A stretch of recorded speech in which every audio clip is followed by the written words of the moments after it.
সকাল সকাল দেখি মা নারকোল কোড়াতে বসে পড়লো। জিজ্ঞাসা করাই বলে নারকোল আর আম দিয়ে নাকি চিংড়ি মাছ বানাবে।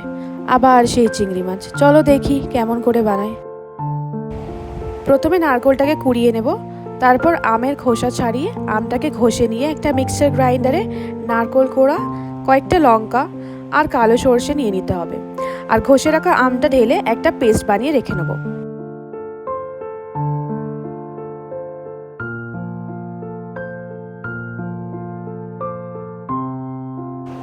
তারপর একটা কড়াতে সর্ষের তেল গরম করে নিয়ে চিংড়ি মাছগুলোকে ভেজে নেব।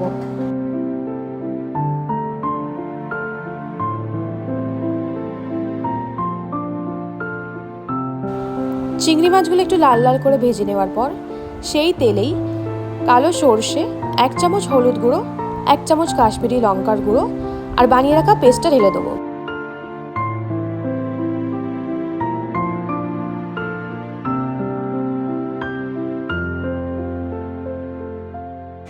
সব কিছু ভালো করে মিশিয়ে নিয়ে নাড়াচাড়া করার পর একটু জল ঢেলে দেবো।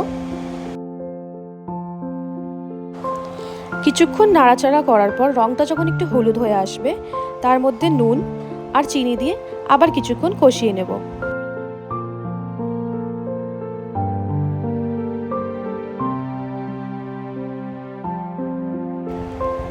কিছুক্ষণ কষে নেওয়ার পর 8 থেকে 10 মিনিট মতন ঢেকে রেখে নামিয়ে নেব। দেখতে একটু অন্যরকম হলেও খেতে ভালোই ছিল।